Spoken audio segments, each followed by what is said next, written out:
Alright, shalom, shalom. Fix my camera. Alright, shalom. First and foremost, I want to give all honor, glory, and praises due to Yahweh, Ba'ashem, Yahweh Shai, Ba'ashem, Rakakadash. Also want to give double honors to the elders and apostles of Great Millstone who teach us truth and sincerity and also who rule well. Peace and salutations to the hopeful elect out there that scattered four corners of the earth, which you so-called Negroes, Latino, Hispanics, Native American Indians, you know, the true Israelites that's coming out there, the elect nation, the only nation that the Lord is dealing with, all right? According to Psalms 147, the last two verses, all right? So I'm going to title this, Who Are the Horses? The Four Horses, or Horsemen, however you want to call it, or whatever translation that they give it to you. But we're going to give you the correct breakdown because this is all symbolism. You know, when you get into the scriptures, is not going to just be, you know, an actual horse in the time. You don't see Yahweh Shai coming in the midst thereof with on a stallion, you know, slaying things. Okay? It's symbolic. Alright? So this is pertaining to Revelations, the 6th chapter, you know, because we're basically in the last of the last days. All right, all the prophecies are here. Everything is according and matching up to scriptures, and that's why we appreciate and give double honors to the elders and apostles that is teaching us right now, because everything is making sense to do the correct breakdowns, you know, from Yahweh Shem Yahweh Shai through their elders on down. All right, but nevertheless, this is Revelation chapter 6, and it reads, "And I saw when the Lamb opened one of the seals, and I heard, as it were, the noise of thunder, and one of the four beasts saying, Come and see." All right, that Lamb is talking about Yahweh Shai. You know, he was that perfect sacrificial lamb, and that's why he's going to bring back Israel, and on this side, his elect, but in the kingdom of heaven, all of Israel, you know, back into the good graces of Yahweh, all right?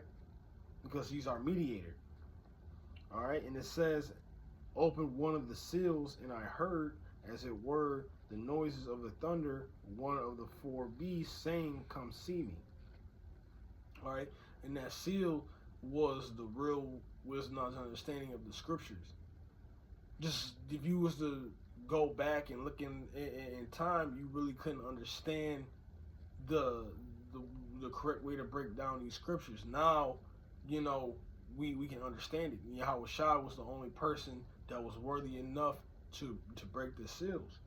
And then when you get into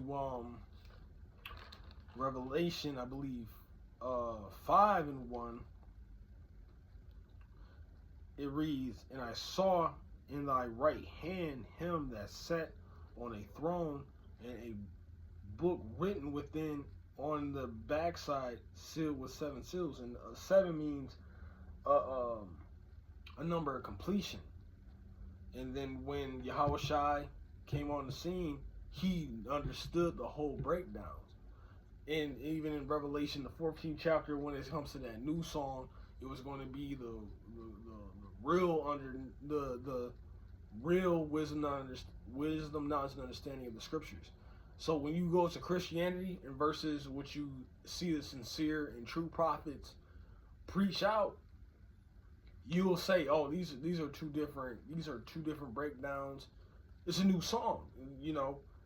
The song got psalms, but regardless, it's getting into the breaking to get the 100% understanding of these scriptures.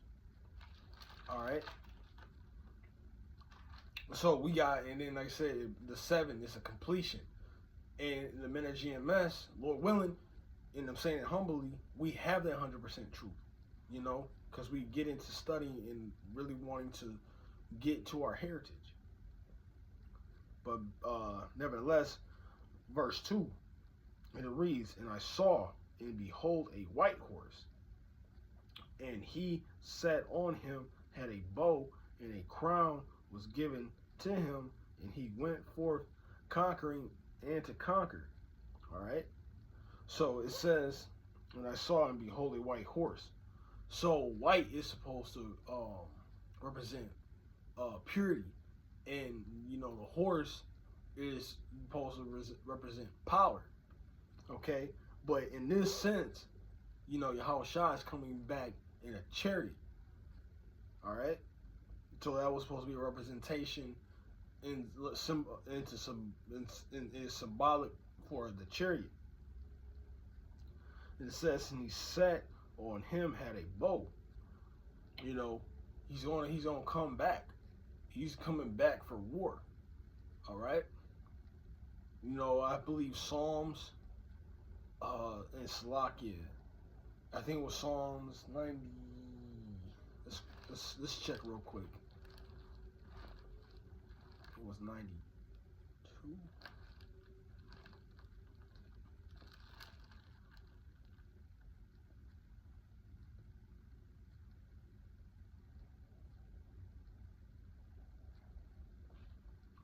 So it's not 95. But he's gonna be coming also. Also, it says in Psalms 90, he's gonna have a sickle.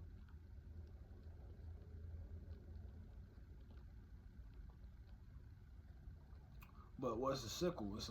It's a thrusting instrument for the harvest. You know, when the harvest is ready, you pluck the you start reaping. But this one it says, you know, a bow.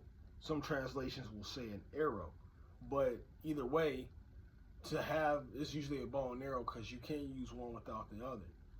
All right.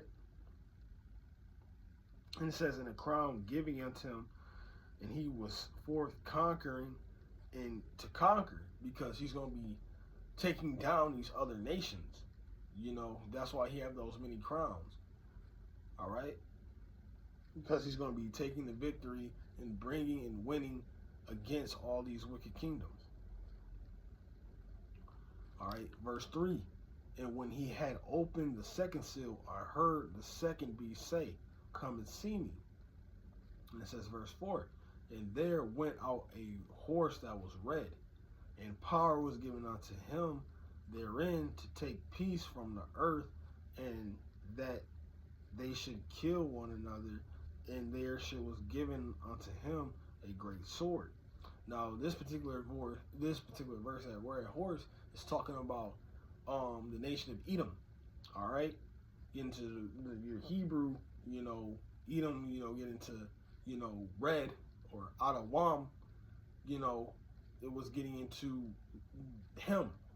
And he says, with great power was given unto him that sat thereon to take peace from the earth.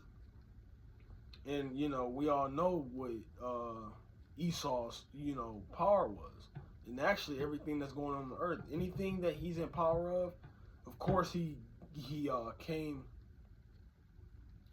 you know, with the sword.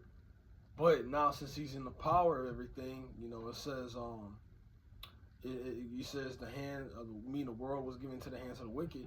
Everything he's in control of, from, you know, weaponry, war, the pharmaceutical, our foods, the media. He's in power in everything. But his main power, his main blessing, was the sword. All right. So let's get Genesis 27. I just did it, you know, wrote it down for a quick cue.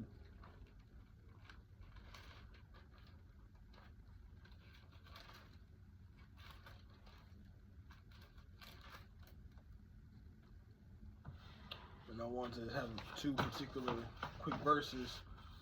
So we'll start at the 38th verse. And it says, and Esau said unto his father, hast thou but one blessing, my father? Bless me, even me also, O my father. And Esau lifted up his voice and wept.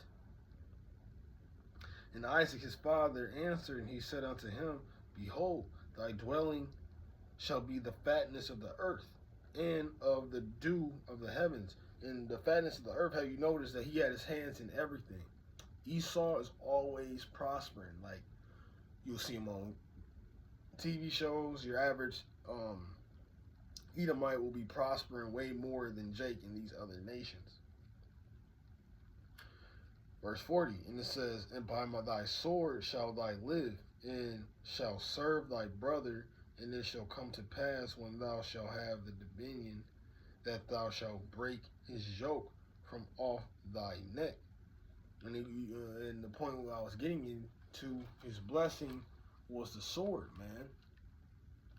When you get into Esau, I was saying when you get into Esau Edom, you know, that red horse, it was talking about him. You know, and look at, we have records for everything that he's done. I guess you get into the other chapters with John 10 and 10. You know, the thief came to steal,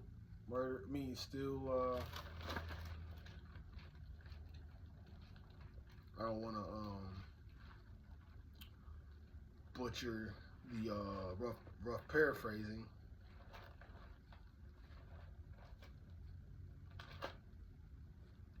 Because we have history, biblical history, but this is John 10 and 10. The thief cometh not but to steal and to kill and to destroy. And I come that they might have life and they might have it more abundantly. When you get back into that Deuteronomy, the 27th verse, it tells you to have the fatness of the earth. And you guys have the fatness. So that red horse is talking about the nation of Edom. Okay. Back to Revelation 6. And it going, and it says, when he had opened the third seal, I heard the beast say, come and see. And I beheld, lo, a black horse, and he had a pair of balances in his hand. So now I had to write this down. It was just the pronunciation in the Hebrew, but when you get into balance, you get into Virgos. You know, basically captivity, slavery, you know, through the things that the nation of Israel went through. But of course, you know, we had to go through that because of what? Now, back in Deuteronomy, the 28th chapter, we had to be put in subjection because we didn't want to live in the graces and the ways and the law, statutes, commandments of Yahweh Shem Yahushai. We wanted to do the way that's anti-Mashiach. Here we go. This Deuteronomy 28. It reads, I'll start at, I'll just get to the point. Verse 47, it says, because thou servest not the Lord thy power with joyfulness and with gladness of heart for the abundance of all things, therefore shall they serve thy enemies, which the Lord shall send against thee in hunger and in thirst and in nakedness and in wanting of all things. And he shall put a yoke of iron upon thy neck until he have destroyed thee. And we've been through hardcore captivity, you know, literally, you know, being a privately owned slave. And even today, where we're, you know, corporate owned slaves and still wanting of all things. You know, we need to, even though also the scriptures, you know, Baruch 3 and 8, it tells you, you know, we're subject to payment, even though it's talking about bills and you just to live to survive. But even just the essentials, we need water to drink, thirst. You know, we gotta go to the store to get clothes. You know, so on and so forth. No matter what we have to do, we're in subjection to the wicked's way of living in this captivity. All right. So I want to make sure I get more. That's it. Back to Revelations. Let's get to Revelations 6.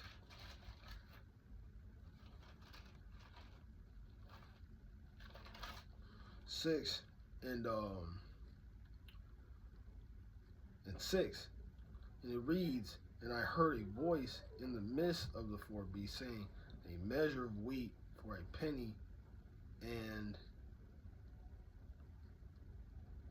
a measure of barley for a penny, and see thou hurt not the oil and the wine. Actually, let's jump down to the 8th verse. It says, "And I looked, and behold, a pale horse, and his name that sat on him was Death, and hell followed with him, and power was given unto him over the fourth part of the earth to kill with the sword, and him, and with hunger, and with death, and with the beasts of the earth." Yeah, so it's going to be literally real death going on. And at times in Jacob's trouble, you're going to see famine of bread. You're going to see Esau execute his blessing to a T. You know, we got martial law coming around the corner, so on and so forth, and they're actually going to even see the time where Yahushua is going to lay waste. You can get into 2nd Esdras, the 15th chapter, and I got that queued up. Ooh, Slakia.